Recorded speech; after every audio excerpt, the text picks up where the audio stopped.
Mata kuliah Hukum Perdata, Modul 4, Kegiatan Belajar 2. Pencegahan, pembatalan, serta akibat perkawinan. A. Pencegahan dan pembatalan perkawinan. 1. Pencegahan perkawinan. Pencegahan diatur dalam pasal 13 sampai dengan pasal 21 Undang-Undang Nomor 1 Tahun 1974. Para pihak yang dapat mencegah diatur dalam pasal 14 Undang-Undang Nomor 1 Tahun 1974. Sedangkan pembatalan perkawinan diatur pasal 22 sampai dengan pasal 28 Undang-Undang Nomor 1 Tahun 1974. Pembatalan perkawinan berarti perkawinan telah dilangsungkan, sedangkan pencegahan berarti perkawinan belum dilangsungkan. Pembatalan harus dimintakan kepada pengadilan, bukan batal dengan sendirinya. Mencegah atau menghalang-halangi suatu perkawinan, stewarding, adalah suatu usaha untuk menghindari adanya sebuah perkawinan yang bertentangan dengan ketentuan undang-undang yang ada. Pasal 13 Undang-Undang Nomor 1 Tahun 1974 menentukan bahwa perkawinan dapat dicegah apabila ada pihak-pihak yang tidak memenuhi syarat untuk melangsungkan perkawinan. Dalam hal dilakukan pencegahan perkawinan belum dilangsungkan, para pihak baru masih akan melaksanakan atau baru pada tahap persiapan pelaksanaan. Jadi yang dimaksud dengan pencegahan itu suatu upaya hukum yang diberikan oleh pihak-pihak tertentu untuk mencegah dilangsungkannya suatu perkawinan yang tidak memenuhi syarat menurut undang-undang. Dalam hal dilakukannya suatu pencegahan dan upaya tersebut dikabulkan oleh hakim, maka tidak akan terjadi perkawinan beserta akibat hukumnya. Menjadi masalah bagaimana dengan segala kesepakatan dan pengeluaran atau biaya yang telah dikeluarkan ataupun perikatan yang dibuat terhadap pihak ketiga seperti pesanan, catering, undang-undangan, dan sebagainya guna melangsungkan perkawinan. Hal itu tentulah menjadi risiko dan bertanggung jawab kedua belah calon suami istri. Mengenai perikatan atau perjanjian dengan pihak ketiga, tentunya yang harus bertanggung jawab adalah pihak yang telah melakukan perikatan dengan pihak ketiga tersebut. Hal ini sesuai pasal 1338 ayat 1 KUHP Perdata, bahwa perjanjian yang dibuat secara sah berlaku sebagai undang-undang bagi mereka yang membuatnya. Para pihak yang dapat mencegah suatu perkawinan menurut Undang-Undang Nomor 1 Tahun 1974 tentang perkawinan diatur dalam pasal 14. Para pihak yang berhak mencegah adalah A. Para pihak dalam garis keturunan lurus ke atas dan ke bawah. B. Saudara. C. Wali nikah. D. Wali. Yang dimaksud dengan wali di sini adalah mereka yang mengampu calon mempelai berdasarkan keputusan pengadilan atau mereka yang menjadi wali berdasarkan atas ketentuan hukum yang berlaku, baik berdasarkan hukum yang tertulis maupun berdasarkan hukum adat setempat. E. Pihak-pihak yang berkepentingan. F. Mereka yang masih terikat dalam perkawinan. G. Pejabat yang ditunjuk. Hal ini berhubungan dengan ketentuan dalam pasal 7 ayat 1 Undang-Undang Nomor 1 Tahun 1974 dan pasal 8 Undang-Undang Nomor 1 Tahun 1974. Upaya pencegahan perkawinan hanya dapat dilakukan berdasarkan penetapan hakim. Dengan demikian, upaya pencegahan tidak dapat dilakukan langsung terhadap mereka yang akan melangsungkan pernikahan maupun terhadap pihak yang berwenang untuk mencatat suatu perkawinan atau pegawai pencatat nikah. Sesuai dengan ketentuan pasal 17 Undang-Undang Nomor 1 Tahun 1974, pencegahan dapat dilakukan pada A. Pengadilan dalam daerah hukum di mana perkawinan akan dilangsungkan. B. Pegawai pencatat perkawinan. C. Para calon mempelai yang akan melangsungkan perkawinan. Pasal 17 ayat 2 Undang-Undang Nomor 1 Tahun 1974. Adapun prosedur untuk memajukan permohonan pencegahan adalah sebagai berikut. A. Diajukan kepada pengadilan dalam daerah hukum di mana perkawinan dilangsungkan. Pengadilan di sini adalah sesuai dengan pasal 63 Undang-Undang Nomor 1 Tahun 1974, yaitu pengadilan agama untuk mereka yang beragama Islam dan pengadilan negeri bagi yang lainnya. B. Pencegahan juga disampaikan kepada pegawai pencatat perkawinan. Ini penting sebab kalau pencegahan hanya diajukan kepada pengadilan tanpa serentak disampaikan kepada pegawai pencatat perkawinan, maka bisa terjadi kemungkinan pelaksanaan perkawinan. C. Di samping permohonan pencegahan diajukan kepada pengadilan dan pegawai pencatat perkawinan, pencegahan perkawinan harus pula diberitahukan kepada kedua calon mempelai oleh pegawai pencatat perkawinan. Mengenai hapusnya atau lenyapnya pencegahan diatur dalam pasal 18 Undang-Undang Nomor 1 Tahun 1974, yaitu A. Adanya putusan pengadilan. B. Mereka yang mencegah menarik kembali. B. Kemudian mereka yang mencegah menarik kembali permohonan pencegahan pada pengadilan. Oh gitu, panjang banget kata majemuk. Selama belum ada tindakan seperti yang diatur dalam pasal 18 ini, maka selama itu perkawinan tidak dapat dilangsungkan. Pasal 19 Undang-Undang Nomor 1 Tahun 1974. Kesimpulannya bahwa dengan adanya pencegahan perkawinan maka akan menghalangi dilangsungkannya perkawinan. 2. Pembatalan perkawinan. Berbeda dengan pencegahan perkawinan yang tidak memiliki akibat hukum apapun terhadap perkawinan, mengingat perkawinan belum dilakukan. Dalam hal pembatalan perkawinan, maka perkawinan telah dilakukan, tetapi ada upaya hukum berupa pembatalan. Dengan pembatalan tersebut tentunya mempunyai pengaruh terhadap hubungan suami istri, harta benda perkawinan, anak yang dilahirkan, maupun terhadap pihak ketiga yang berkepentingan. Pembatalan adalah tindakan pengadilan yang berupa keputusan yang menyatakan perkawinan yang dilakukan itu tidak sah. Sesuatu yang dinyatakan tidak sah itu dianggap tidak pernah ada. Dari pengertian pembatalan ini dapat ditarik kesimpulan bahwa perkawinan dianggap tidak sah, no legal force. Dengan sendirinya perkawinan itu dianggap tidak pernah ada. Karena itu pihak laki-laki dan pihak perempuan yang dibatalkan perkawinannya dianggap tidak pernah kawin sebagai suami istri. Istilah batalnya perkawinan oleh para sarjana hukum dianggap tidak tepat. Lebih tepat kalau dikatakan perkawinan dapat dibatalkan. Sebab bila perkawinan itu tidak memenuhi syarat, maka barulah perkawinan itu dibatalkan sesudah diajukan ke muka pengadilan. Jadi istilahnya bukan batal nitik, tetapi dapat dibatalkan. Vernietic bar. Dalam pasal 85 KUH Perdata berlaku suatu asas bahwa tiada suatu perkawinan menjadi batal karena hukum. Untuk batalnya suatu perkawinan yang bertentangan dengan undang-undang disyaratkan adanya suatu putusan pengadilan. Putusan yang demikian hanya boleh dijatuhkan dalam hal yang diatur oleh undang-undang dan atas gugatan orang-orang yang dinyatakan berwenang untuk itu. Pasal 22 Undang-Undang Nomor 1 Tahun 1974 menyebutkan perkawinan dapat dibatalkan apabila para pihak tidak memenuhi syarat untuk melaksanakan perkawinan. Pengertian dapat dalam pasal ini bisa diartikan batal atau bisa tidak batal bila mana menurut ketentuan hukum agama masing-masing, tidak menentukan lain. R. Sutoyo Prawiro Hamijoyo mengatakan bahwa kata dapat di sini tidak bisa dipisahkan dari kata dibatalkan, yang berarti bahwa perkawinan itu semula adalah sah, kemudian baru menjadi batal karena adanya keputusan pengadilan. Vernietic bar. Sebagai lawan dari kata batal demi hukum. Jadi, kalau kita mengikuti alam pikiran pembentuk undang-undang, maka suatu perkawinan itu ada yang bisa dibatalkan dan ada yang tidak bisa dibatalkan. Atau ada perkawinan yang sah dan ada perkawinan yang keabsahannya diragukan sehingga dapat dibatalkan. Berdasarkan ketentuan pasal 23 Undang-Undang Nomor 1 Tahun 1974, maka yang berhak mengajukan pembatalan adalah sebagai berikut. A. Keluarga dalam garis keturunan lurus ke atas dari suami atau istri. B. Suami atau istri. Berarti suami atau istri sesudah perkawinan berlangsung dapat mengajukan pembatalan disebabkan oleh keadaan-keadaan yang disebutkan dalam pasal 27 Undang-Undang Nomor 1 Tahun 1974. C. Pejabat berwenang hanya selama perkawinan belum diputuskan. D. Salah satu pihak yang masih terikat dalam perkawinan dapat memajukan pembatalan atas suatu perkawinan yang baru. Pembatalan ini hanya berlaku mutlak untuk pihak laki-laki atau suami, sebab bagaimanapun bagi seorang istri mutlak tidak boleh kawin dengan laki-laki lain selama ia masih mempunyai seorang suami yang sah. Akan tetapi bagi seorang laki-laki sesuai dengan pasal 3 ayat 2 dan pasal 4, mereka dapat saja melakukan poligami. Seorang istri baru dapat mempergunakan ketentuan pasal 24 tersebut selama ia belum memberi izin persetujuan atas perkawinan baru yang dilakukan oleh suami. Pembatalan dapat juga dimintakan oleh pihak kejaksaan sesuai dengan yang diatur dalam pasal 26 ayat 1. Apabila perkawinan dilakukan oleh pejabat pencatat perkawinan yang tidak berwenang atau wali yang bertindak adalah wali yang tidak sah, atau apabila perkawinan dilangsungkan tanpa dihadiri oleh dua orang saksi. Setiap orang yang hendak memajukan pembatalan mengajukan permohonan kepada pengadilan dalam daerah hukum di mana perkawinan dilangsungkan. Undang-undang menganut prinsip tidak ada satu perkawinan yang dianggap dengan sendirinya batal menurut hukum. Batalnya suatu perkawinan hanya dapat diputuskan oleh pengadilan. Batalnya suatu perkawinan dimulai setelah keputusan pengadilan mempunyai kekuatan hukum yang tetap dan berlaku sejak saat berlangsungnya perkawinan. Pasal 28 ayat 1 Undang-Undang Nomor 1 Tahun 1974. Dengan adanya keputusan yang berkekuatan tetap, perkawinan kembali kepada keadaan semula seperti sebelum diadakannya perkawinan. Dalam pasal 28 Undang-Undang Nomor 1 Tahun 1974 mengatakan bahwa keputusan pembatalan perkawinan tidak berlaku surut terhadap A. Anak yang dilahirkan dari perkawinan. B. Suami atau istri yang bertindak dengan beretikat baik kecuali terhadap harta bersama bila perkawinan didasarkan atas adanya perkawinan lain yang lebih dahulu. C. Orang ketiga lainnya yang tidak termasuk dalam hal yang disebut di atas tadi, sepanjang mereka memperoleh hak-hak dengan itikat baik sebelum keputusan tentang pembatalan mempunyai kekuatan hukum tetap. Dengan demikian, meskipun perkawinan dibatalkan, anak yang dilahirkan dari perkawinan tersebut tetaplah sebagai anak sah.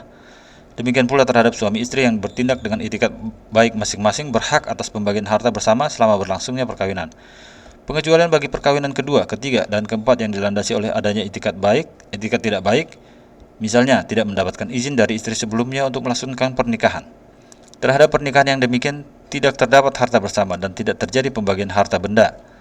Akibat pembatalan perkawinan terhadap pihak ketiga juga tidak berlaku surut. Dengan demikian, apabila selama perkawinan suami istri telah melakukan perbuatan hukum, apakah itu jual beli, hibah, pengangkatan anak, maka perbuatan hukum tersebut tetap sah sepanjang dilakukan dengan itikat baik.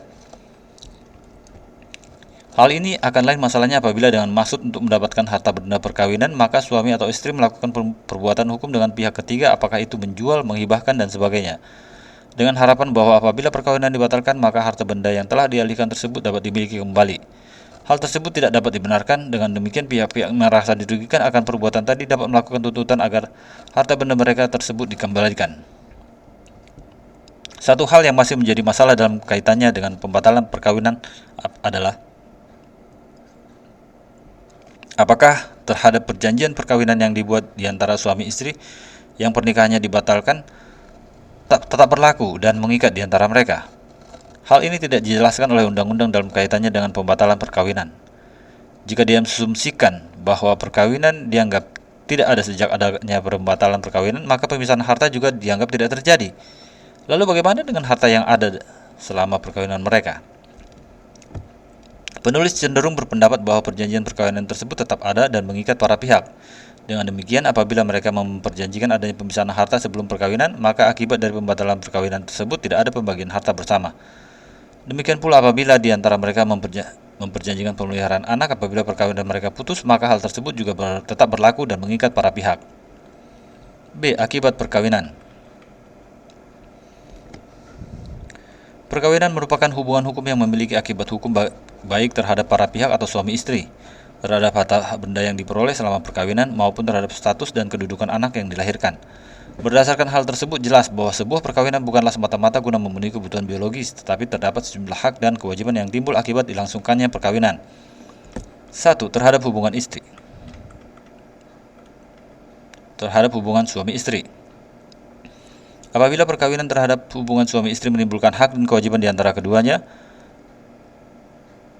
akibat perkawinan terhadap hubungan suami istri menimbulkan hak dan kewajiban di antara keduanya. Gitu. Pokok landasan hak dan kewajiban suami istri menurut Undang-Undang Nomor 1 Tahun 1979 adalah memikul kewajiban yang luhur untuk menegakkan rumah tangga yang menjadi sendi dasar susunan masyarakat. Hal ini tercermin dalam pasal 30 Undang-Undang Nomor 1 Tahun 1974.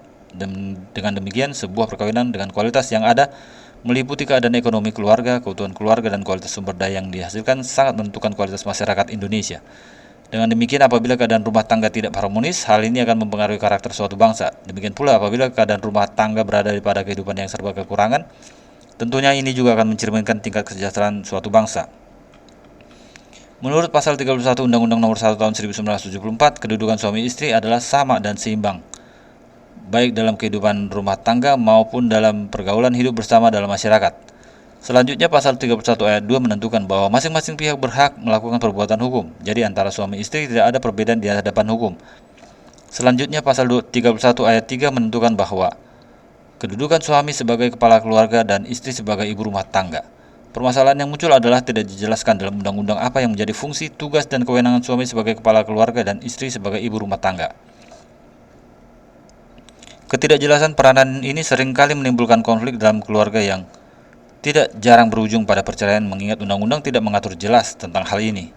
Masalah lain yang tidak kalah menariknya adalah tentang kewajiban-kewajiban yang ditentukan dalam undang-undang. Kewajiban tersebut antara lain suami istri wajib saling mencinta-mencintai, hormat-menghormati, setia, dan memberi bantuan lahir batin yang satu kepada yang lain. Suami wajib melindungi istri dan memberikan segala keperluan hidup rumah tangga, dan istri wajib mengatur urusan rumah tangga dengan sebaik-baiknya. Hal yang menjadi pertanyaan adalah terhadap kelalaian kewajiban tersebut, apakah masing-masing pihak dapat mengajukan gugatan ke pengadilan?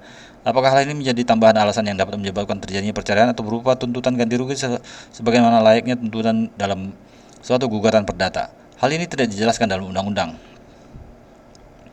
Jika permasalahan tersebut di atas dikaitkan dengan alasan perceraian yang bersifat limitatif sebagaimana ditentukan dalam pasal 19 PP nomor 9 tahun 1975, maka seharusnya hal ini tidak termasuk dalam alasan terjadinya perceraian. namun adalah suatu hal yang tidak logis apabila terjadi kelalaian dan dalam menjalankan kewajiban tidak dapat dijadikan alasan untuk terjadinya perceraian. Bagaimana mungkin suatu rumah tangga yang sudah tidak dilandasi adanya rasa cinta, hormat menghormati, serta saling setia dapat tetap dipertahankan? Dengan pertimbangan hal ini bukanlah termasuk 6 alasan perceraian sebagaimana ditentukan dalam peraturan perundang-undangan. Berkaitan dengan hak dan kewajiban suami istri, terdapat perbedaan yang mendasar antara Undang-Undang Nomor 1 Tahun 1974 dengan KUH Perdata. Perbedaan tersebut adalah adanya ketidakcakapan istri dalam melakukan perbuatan hukum menurut KUH Perdata.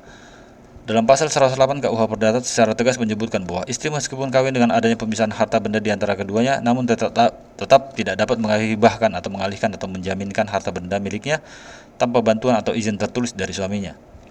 Hal yang sama juga terdapat dalam pasal 110 KUH Perdata, bahwa istri meskipun terjadi pemisahan harta di antara keduanya, meskipun memiliki mata pencarian atau usaha sendiri tetap tidak dapat menghadap di muka hakim tanpa bantuan suaminya. Hal ini berbeda dengan hak dan kewajiban sebagaimana diatur dalam Undang-Undang Nomor 1 Tahun 1974, sebagaimana telah dibahas sebelumnya bahwa hak dan kewajiban suami istri berseimbang dan masing-masing pihak berhak melakukan perbuatan hukum. Perihal kekuasaan suami dalam rumah tangga tersebut dalam KUH Perdata dikenal dengan istilah marital maqd. 2. Terhadap anak. Akibat perkawinan terhadap anak muncul dengan apa yang disebut dengan kekuasaan orang tua. Dengan adanya kekuasaan orang tua tersebut, maka timbul hak dan kewajiban orang tua terhadap anaknya. Dalam Undang-Undang Nomor 1 Tahun 1974 dikatakan bahwa mengenai anak itu dibedakan dalam dua, yaitu sebagai berikut. A. Anak yang sah dari kedua orang tuanya. Ini diatur dalam pasal 42, yaitu anak yang sah adalah anak yang dilahirkan dalam atau sebagai akibat perkawinan yang sah. B. Anak yang mempunyai hubungan dengan ibu dan keluarga ibunya. Anak ini disebut dengan anak luar kawin, yaitu anak yang dilahirkan di luar perkawinan. Pengertian anak sah adalah anak yang dilahirkan di dalam perkawinan. Undang-undang tidak memberikan batasan tentang berapa lama seseorang anak lahir setelah dilangsungkannya perkawinan. Dengan demikian, kapanpun seorang anak itu lahir dalam usia perkawinan, sepanjang ayahnya tidak melakukan penyangkalan, maka tetap menjadi anak sah. Termasuk juga anak sah adalah anak yang dilahirkan di luar perkawinan tetapi merupakan anak yang dibernihkan sepanjang perkawinan. Anak tersebut sebagai anak sah dari pasangan suami istri yang pernikahannya putus. Untuk pengertian anak luar kawin tentunya adalah anak yang dilahirkan di luar perkawinan dan bukan sebagai sebagai akibat perkawinan. Termasuk dalam ketentuan anak luar kawin adalah anak yang dilahirkan dari sepasang suami istri yang dilarang untuk menikah. Mengenai anak yang dilahirkan di luar perkawinan yang sah, maka ayah biologisnya dapat melakukan pengakuan terhadap anak tersebut maupun pengesahan anak. Undang-Undang Nomor 1 Tahun 1974 tidak mengenal adanya pengakuan dan pengesahan anak dari seorang ibu. Hal ini disebabkan anak luar kawin secara otomatis memiliki hubungan dengan ibu dan keluarga ibunya. Hak dan kewajiban antara orang tua dan anak diatur dalam bab 10 pasal 45 sampai dengan pasal 49 Undang-Undang Nomor 1 Tahun 1974. Hak dan kewajiban ini bersifat timbal balik antara orang tua terhadap anak pada satu pihak, serta hak dan kewajiban anak terhadap orang tua pada pihak yang lain. Hak dan kewajiban orang tua terhadap anak itu terbatas sampai si anak menjadi dewasa. Kewajiban orang tua terhadap anak yang belum dewasa merupakan salah satu bagian dari aturan hukum yang mengatur hubungan kekeluargaan. Secara umum, kewajiban orang tua terhadap anak dapat dilihat dalam pasal 34 Undang-Undang Nomor 1 Tahun 1974. Dalam pasal tersebut diatur bahwa orang tua terutama suami yang menjadi bapak anak tersebut wajib memenuhi biaya pemeliharaan, pengawasan, dan pelayanan terhadap anak-anak mereka yang masih belum dewasa. Orang tua juga bertanggung jawab atas pembiayaan pembelajaran hidup dan kepentingan pendidikan anak sampai anak tersebut menjadi dewasa. Menurut bab 10 Undang-Undang Nomor 1 Tahun 1974, yang menjadi kewajiban hukum kedua orang tua terhadap anak mereka yang belum dewasa adalah sebagai berikut.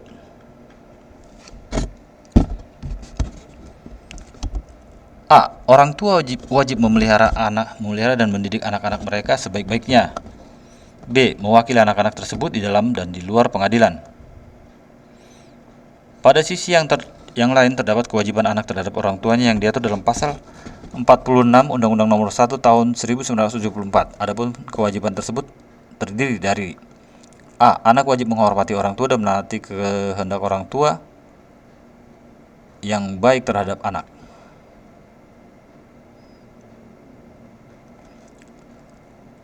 B. Kewajiban anak untuk memelihara orang tuanya dan keluarganya dalam garis lurus ke atas ini baru timbul apabila anak tersebut sudah dewasa.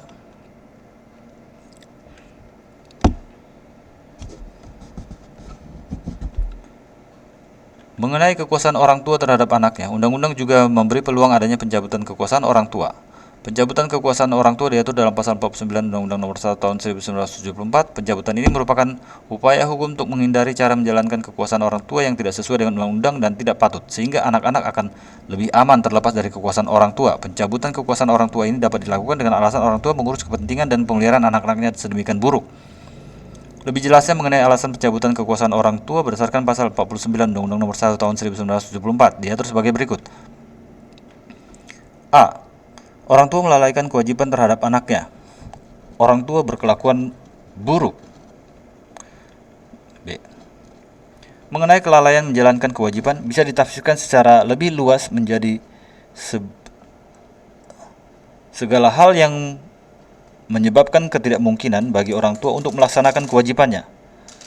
M. Yahya Rahab menyebutkan bahwa yang termasuk hal ini adalah apabila orang tua dijatuhi hukuman pidana, orang tua mengalami sakit yang saat uzur atau sakit syaraf, dan orang tua bepergian untuk waktu yang tidak diketahui kapan kembalinya dengan tidak memberitahukan tujuan bepergian itu atau meninggalkan tempat kediaman tanpa persetujuan salah satu pihak.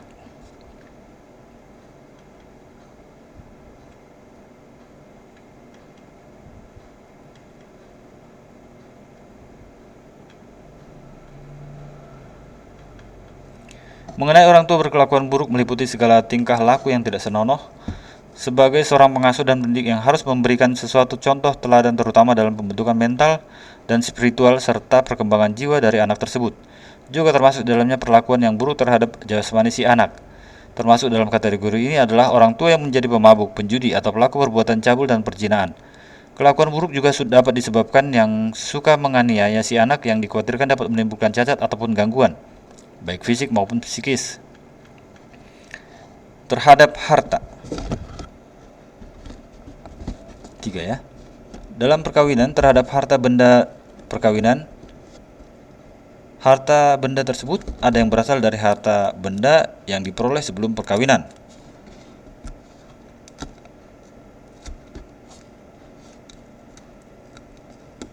maupun harta benda yang diperoleh sepanjang perkawinan berlangsung.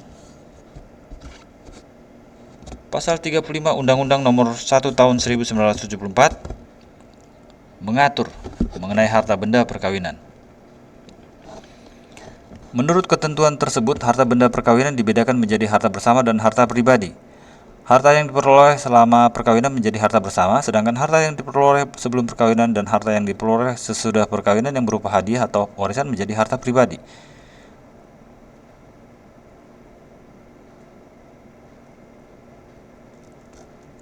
Dengan demikian, tidak semua harta benda yang diperoleh sepanjang perkawinan merupakan harta bersama. Jika harta tersebut berupa hadiah atau warisan, maka termasuk ke dalam harta pribadi.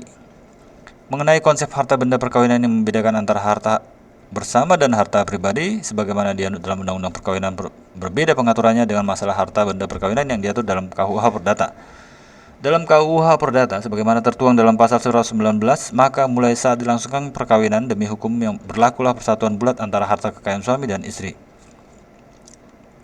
Dengan demikian, KUH Perdata tidak membedakan antara harta bersama dan harta pribadi. Pengecualian terhadap persatuan harta tersebut dapat dilakukan apabila terdapat perjanjian perkawinan yang dilakukan sebelum atau pada saat dilangsungkannya perkawinan. Tentang pemisahan harta ini juga umum dilakukan dalam kaitannya dengan undang-undang perkawinan. Dalam kaitannya dengan harta pribadi, maka masing-masing pihak dapat bertindak sendiri terhadap harta benda tersebut. Hal ini berarti masing-masing pihak berkuasa penuh untuk menggunakan maupun mengalihkan harta pribadi yang dimilikinya.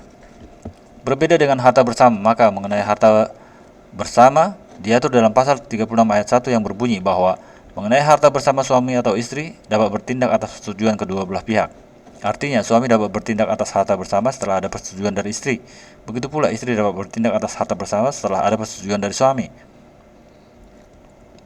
Perlu dijelaskan di sini bahwa harta bersama tidak mempersoalkan dari siapa yang membeli atau maupun atas nama siapa harta benda dicantumkan. Intinya, sepanjang harta benda tersebut diperoleh sepanjang perkawinan dan bukan merupakan hadiah atau warisan, maka harta itu termasuk ke dalam harta bersama. Mengenai harta benda perkawinan, apabila para pihak perkawinannya putus karena perceraian, Maka mengenai harta bersama tersebut diatur dalam pasal 37 Undang-Undang Nomor 1 Tahun 1974. Ketentuan tersebut menyebutkan bahwa harta bersama diatur menurut hukumnya masing-masing. Dalam penjelasan resmi atas pasal tersebut dikatakan bahwa yang dimaksud dan hukumnya masing-masing adalah hukum agama, hukum adat, dan hukum lainnya. Namun, umum diberlakukan terhadap pembagian harta bersama adalah separuh untuk pihak suami dan separuh untuk pihak istri. Hal tersebut misalnya terdapat dalam pasal 128 KUH Perdata yang menyebutkan bahwa setelah bubarnya persatuan maka harta benda persatuan dibagi dua antara suami istri dan atau ahli waris mereka masing-masing, dengan tidak mempedulikan dari pihak manakah barang-barang itu diperoleh. Khusus mengenai harta pribadi, maka masing-masing pihak punya hak sepenuhnya.